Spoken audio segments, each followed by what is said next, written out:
그리고 나서 이제 9절로 넘어가게 되면 갑자기 여호와의 팔이여 깨소서 깨소서 능력을 베푸소서 옛날 옛 시대에 깨신 것 같이 하소서. 드디어 이제 주님의 팔이여 깨소서. 그 주님의 팔이 앞에서는 고레스를 통해서 나타났는데 이제 하나님의 백성들이 주님의 팔이여 깨소서 분발하소서. 주님의 팔 이야기가 이 후반부에 계속해서 흘러가요. 그러니까 결국 이 주님의 능력의 팔이 우리에게 어떻게 나타날 것인가? 그 클라이막스가 53장이에요. 여호와의 팔이 누구에게 나타났느냐? 우리는 고레스를 통해서 나타날 것으로 생각을 했지만 주님의 진정한 팔은 순환의 종을 통하여 마지막에 나타나네요. 근데 이제 그 53장을 향해서 가기 전에 이제 온 공동체가 주님 능력을 베푸어 달라고. 이 기도의 스케일이 크죠. 주님의 팔이요 옛날 옛적에 깬 것처럼. 그러니까 옛날 옛적은 뭐예요? 창조 때 주님의 팔이 깨어 일어나고 출애굽 때 주님의 팔이 깨어 일어난 큰 구원의 역사를 이루셨는데 홍해를 가르시고 바다를 가르시고 넓고 깊은 물을 말리시고 바다 깊은 곳에 길을 내어 이 홍해 사건이죠. 이런 큰 혼돈의 물결을 정복하시고 그 첫 창조의 혼돈의 물을 정복해서 우리가 살고 있는 세상을 만드신 주님께서 그것을 구원의 모델로 출애굽에 만드시고 약속의 땅으로 들어갈 때 길을 내셨는데 그 능력이 지금 어디 갔습니까? 다시 깨서서. 그래서 하나님의 응답이 나와야 하는데 하나님의 응답 대신 찬양이 나오는 것 같아요.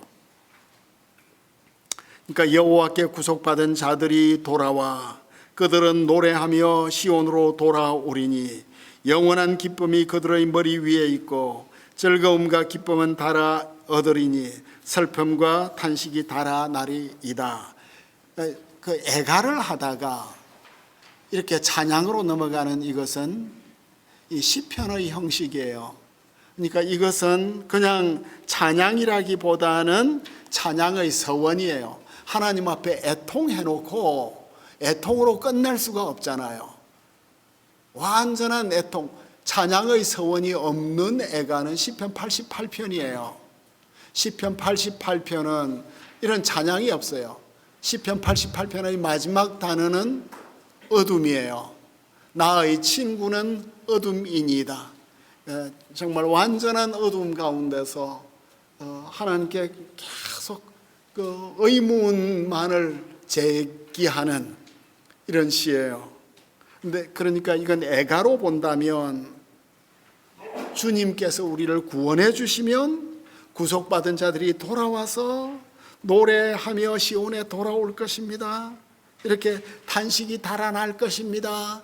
주여 이런 일이 일어나게 하여 주옵소서 하는 마지막 기원으로 우리가 볼 수가 있겠습니다. 그래서 슬픔과 탄식이 달아나는 이것은 요한계시록 21장 4절에서 주님이 우리 눈물 다 닦아주시고 사망이 없고 애통하는 것이나 고가는 것이나 아픈 것이 다시 없을 것이다.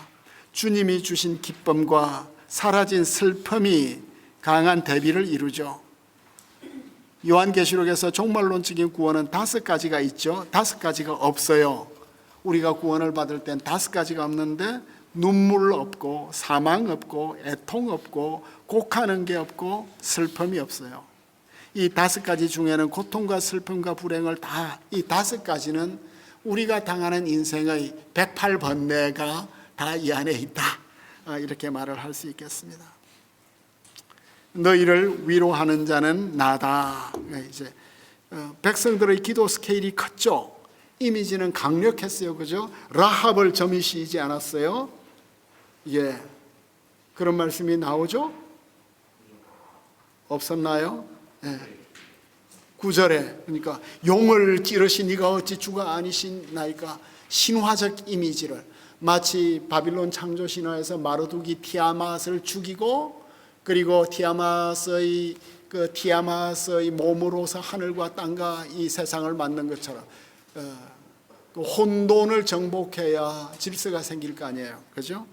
이런 큰 거대한 스케일의 기도를 한 이후에 창조와 구원 사이 핵을 치는 신학을 과시했어요. 그죠?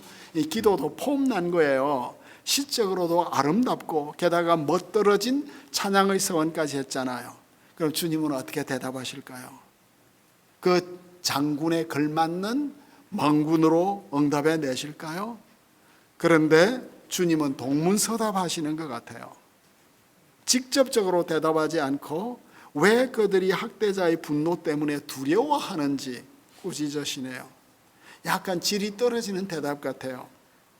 그런데 좀 더 자세히 보면 대답이 강렬해요. 나 곧 내가 그다. 아노히 아노히 후라고 대답해요.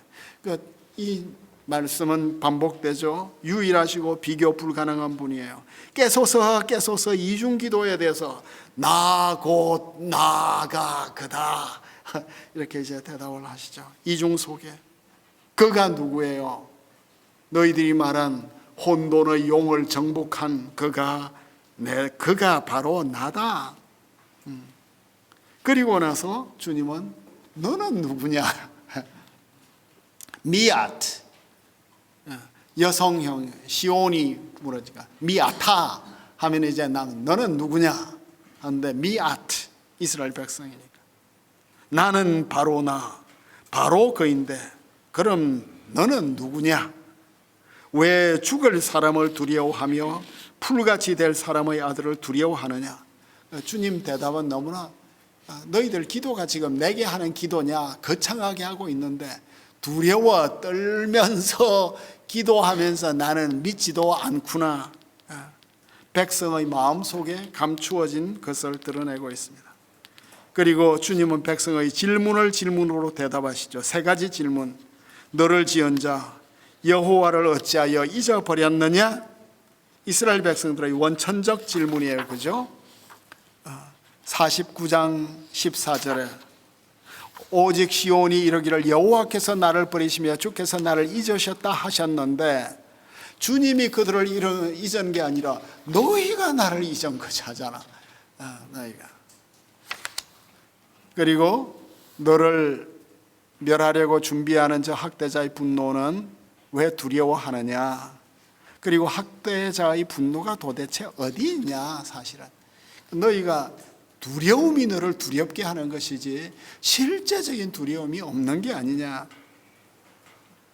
그렇다면 14절에 주님은 자신의 백성의 두려움을 그래도 두려움 가운데 있는데 두려움을 버려두실 것인가?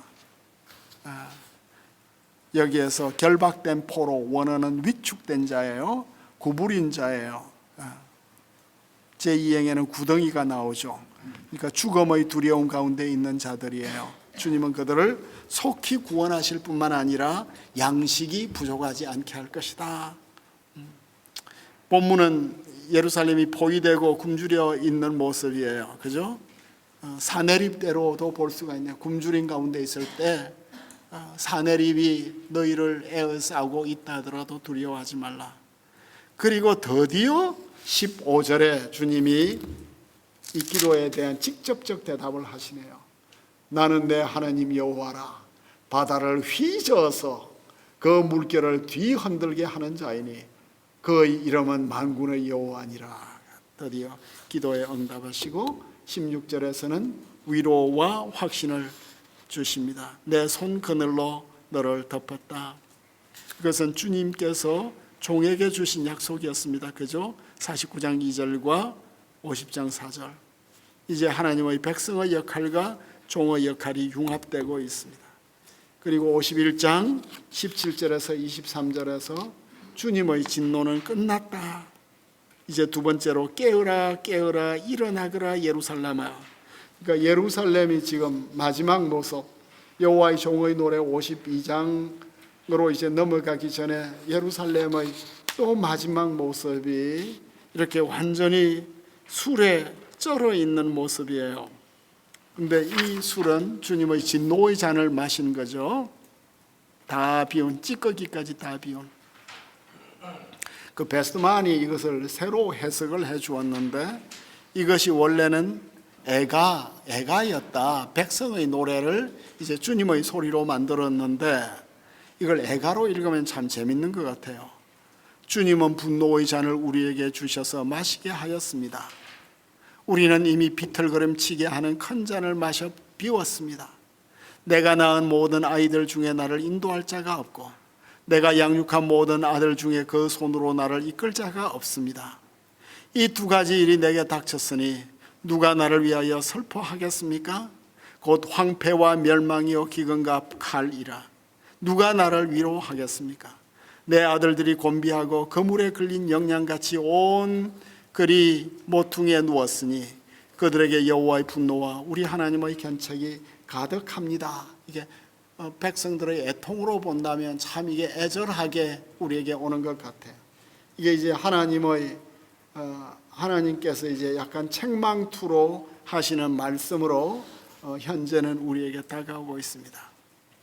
그렇지만 우리는 마지막 설교를 한다면 성경의 결을 따라 읽어야 할 거예요. 이런 이제 흐름이 여기에 있습니다. 인사불성이 되어 있는데도 돌보아 줄 자가 아무도 없는데 자식도 그러니까 그 고대 세계에서는 술 취한 부모를 집에 데려올 자는 아들이에요.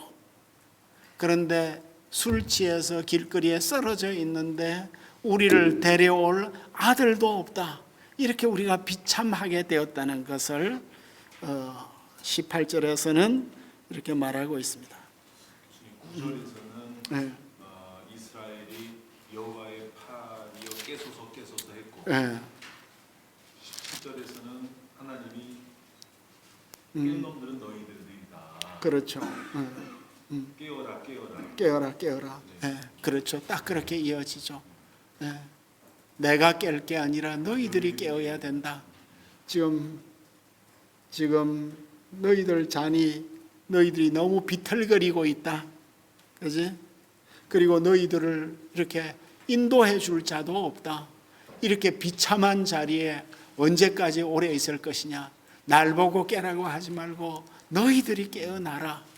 그러니까 하나님의 구원 가운데는 우리의 역할이 또 있는 거죠. 우리의 책임이 있고 하나님이 우리에게 나가라고 하겠지만 또 우리가 여기서 나가야 되는 거죠. 이 본문을 설교할 때에 하나님만 깨면 될 것이고 우리가 깨우면 하나님은 일어날 것이다라고 하는 어떤 소망적인 메시지로 전할 가능성이 굉장히 많이 있거든요. 네. 9절 본문. 그렇죠. 네. 사실은 깨야 될 것은 하나님이 아니라 지금 부르시고 있는 우리가 지금 깨야 되는 이런 역설을 이사야는 참 좋아하는 거예요. 근데 저기 만약에 신앙에 있어 다운돼갖고 도저히 아무리 목사가 깨어 말을 하자 해서 그걸 듣지 못하고 여전히 글로 갔을 때에 하나님의 은혜와 긍휼이 필요할 때잖아요. 근데 하나님으로 모든 수많은 사람들이 요구하는 게 내가 무능하고 힘이 없는데 하나님 나를 좀 붙잡아 달라고.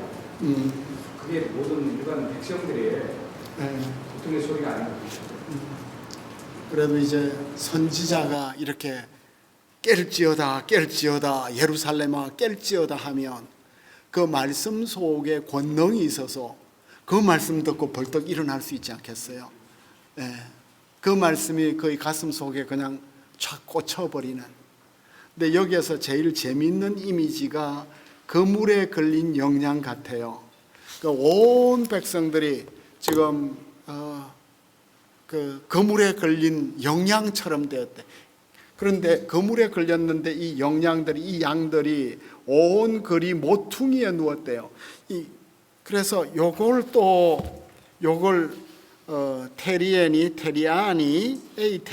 세미얼 테리안이 아니라 헌팅 이미저리를 베투스 테스타멘툼 1991년에 글을 썼는데 이 사람이 이 시리아 지역을 가면서 그 바위 위에 있는 거대한 연을 보았대요. 거대한 연을, 카이트. 그리고 이 유목민들이 연을 이렇게 날려가지고 양떼들을 이렇게 몰고 가는 걸 보았대요. 그러니까 여기에서 그물에 걸린 영양들은 그냥 헌터가 잡은 게 아니라 거대한 군대가 이렇게 카이트를 날려가지고 이렇게 샥 몰아가는 거예요.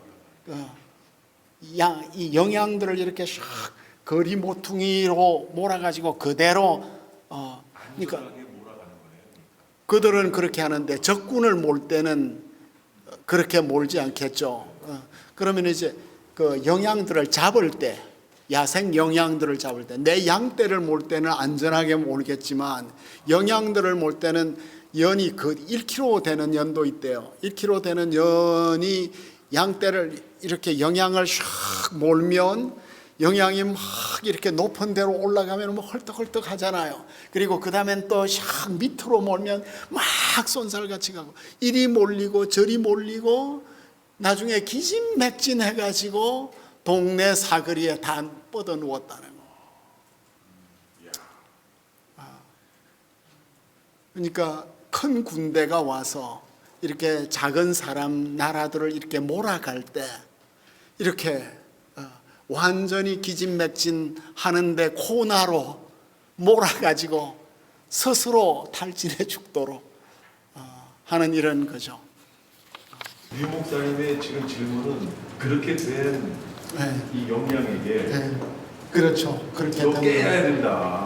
그렇게 설교하기가 이게 해도 지금 무감각해갖고 깨어 일어나지 않은 사람들이 많다는 거죠. 그런데 그 사람들 향해서 너 왜 안 일어나느냐고, 왜 안 움직였냐고 이렇게 말하는 거지. 이 시대가 참 어렵다. 오히려 가서 좀 품어주고 좀 이렇게 쉬게 해주고 좀 이게 잘못했지만 일단은 좀 살아라. 근데 좋은 말 할 때 일어나야 돼. 좋은 거 할 때 일어나라. 그러니까 21절에도 보면 이제는 우리가 그렇게 당했는데 대적들에게 갈 거다. 그 하나님의 복수가 시작될 거다 하는 게 이제 진노의 잔을 그동안 우리가 마셨는데 이제는 우리의 대적들이 마시게 될 것이다. 이렇게 이야기를 하죠. 그 분노의 잔을 이스라엘에서 거두어서 대적들에게 줄 거니까 당신의 원수를 주님이 갚아 주실 것입니다 하면 벌떡 일어날 것 같아요.